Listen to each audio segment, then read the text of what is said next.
खुदाई बात रब ज़ुल जलाल का करम रहम और फजल मसीहियों के साथ हो। आज एक बार फिर इस बात को अहाता करेंगे, यीशु मसीह की तालीम। और मैं काफ़ी दिनों से ये बात कह रहा हूँ कि मसीहियों के लिए यीशु मसीह की तालीम कितनी मुकद्दम है और उस पर अमल करना कितना अफजल है। और अगर हम ये समझते हैं कि यीशु मसीह की तालीम पर हमें अमल करने की ज़रूरत है, तो फिर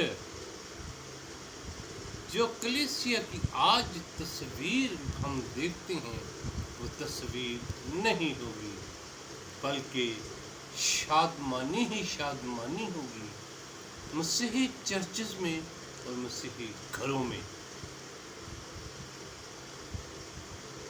जब मैं देखता हूँ बहुत से लोग, नाम नहाद लोग जो हैं, वो इस बात को बड़े ज़ोर से कहते हैं कि हम दुआ करते हैं और शिफा होती है।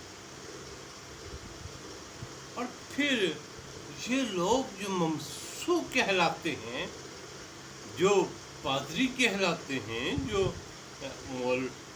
मौलम और ऐसे अलकाब जो है वो कहलवाते हैं, फिर वो शिफा की कुदरत और वो शिफा का जो पहलू है वो इनमें मौजूद क्यों नहीं है?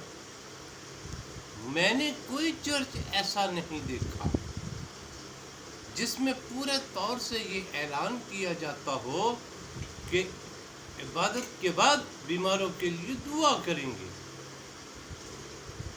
हाँ, ये ज़रूर ऐलान किया जाता है कि इस गीत के साथ हम हदिया जात उठाएंगे, हम हदिया खुदा के हुजूर पेश करेंगे।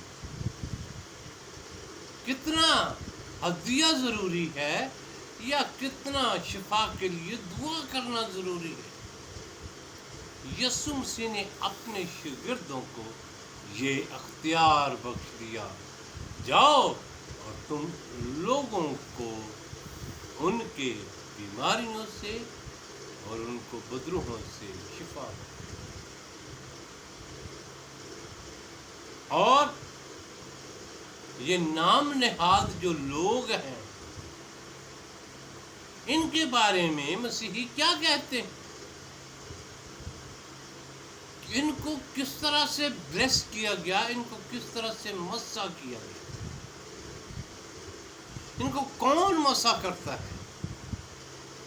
कलीसिया में एक शऊर पाया जाता है कि एक खादम को बनाने के लिए बहुत से खादम रोज़ा रखते और दुआ में ठहरते और उसको फिर ब्लेस करते हैं ताकि वो भी खादम कहलाए। ये है एक निज़ाम जिसको मैं समझता हूँ।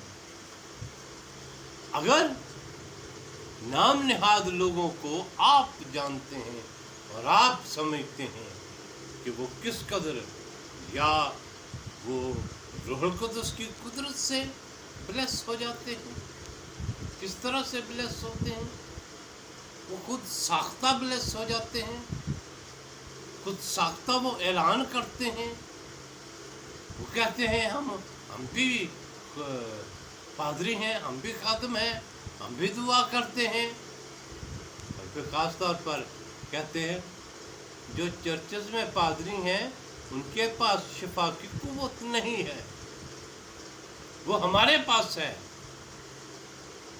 तो फिर मैं इसको क्या समझता हूँ, और मैं बड़ी तल्ख बात कह रहा हूँ।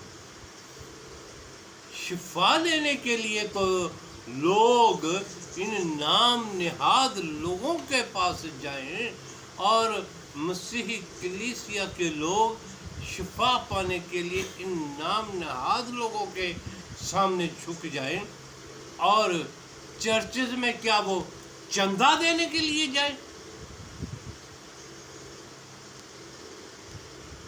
اس ایک شخص کی جو پادری کہلاتا ہے اس کی روٹی کی فکر کریں.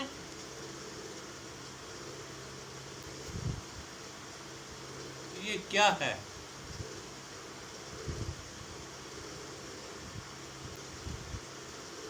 سوشل ورک کی وجہ سے مسیحیت کو پھیلایا گیا.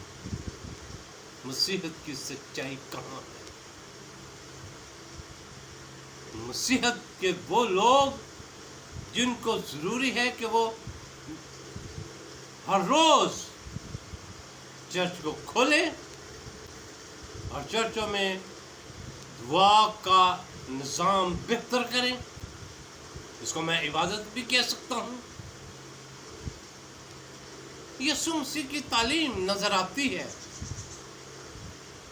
میں کل بھی عرض کیا کہ اس نے کہا کہ وہ دل کے غریب ہیں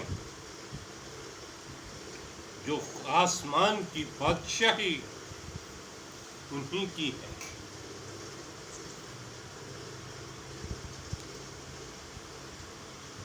یہ کھا پی کر چرچز میں متوالے ہو جاتے ہیں. ساری رات کیوں عبادتوں کا پروگرام نہیں بنایا جاتا؟ وہاں پر وہ جس کو میں یہ سمجھتا ہوں روحانیت کا کوئی پہلو نظر نہیں آتا. پادری مسلط کے ساتھ ایسا تشریحات میں مصروف ہے.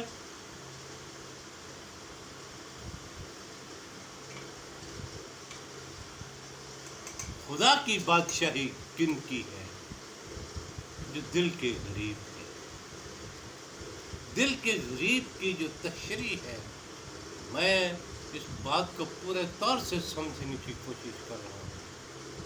کس طرح سے اس کو بیان کیا جائے جو ان خواہشوں کا متوالا نہ ہو، وہ خواہشیں جو برائی کی طرف راغب ہو جاتی.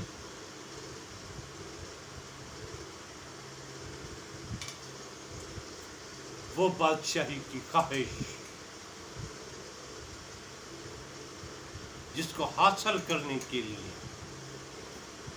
دوسری تمام خواہشوں کو چھوڑنا پڑے گا، ترک کرنا پڑے گا، تب ہمیں وہ آسمانی بادشاہت جو ہے ہماری ہو سکتی ہے.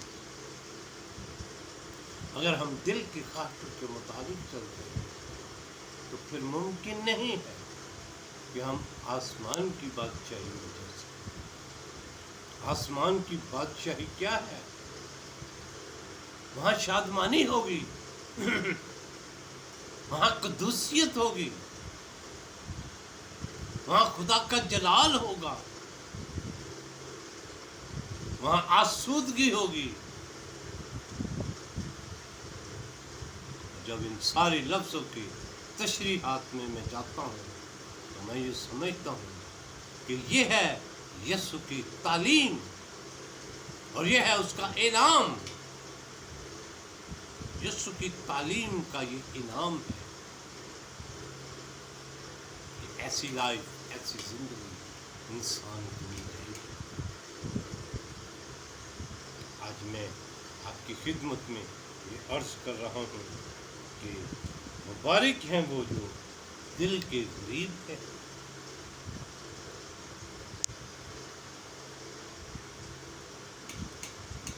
اور ایسی باتیں جس سے دنیاوی طور پر امیرت نظر آتی، یہ دل کے غریب کیسے لوگ ہیں جن کو دنیا کی کسی چیز کی طلب نہیں، وہ ضرورت کو محسوس نہیں کرتے، وہ شکر خداوندی میں مصروف رہتے. وہ مصروف رہتے ہیں اور وہ مسرور رہتے ہیں. یہ دو لفظ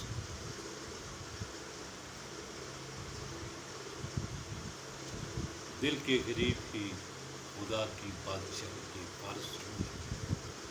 اگر آپ یسوع مسیح کی اس تعلیم کو سنتے اور پڑھتے ہیں تو پھر عمل بھی کیجیے. اگر آپ عمل کریں گے تو پھر آسمان کی بادشاہی آپ کی ہوگی. خدا قسم سے